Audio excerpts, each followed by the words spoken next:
咳嗽如果是已经发生了嘛，对不对哈？那这时候我们要做一些事情，尽量去改善它。第一个可能就需要戴口罩，所以戴口罩的时候你自己可以感觉哦，因为你上捷运那方面，你有的时候会遇到一些冷空气，就会开始咳起来，所以第一个就要戴口罩。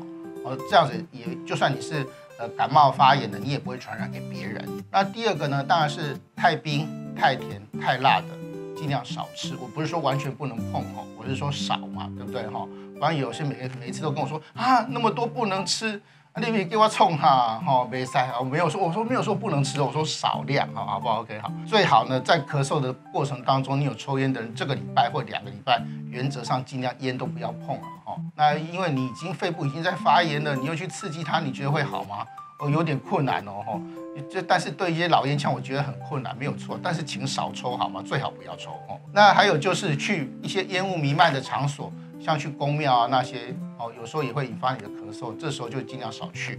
还有其他的一些容易引起胃酸逆流的食物，太油的或者是咖啡哦，这一些可能就暂时少喝。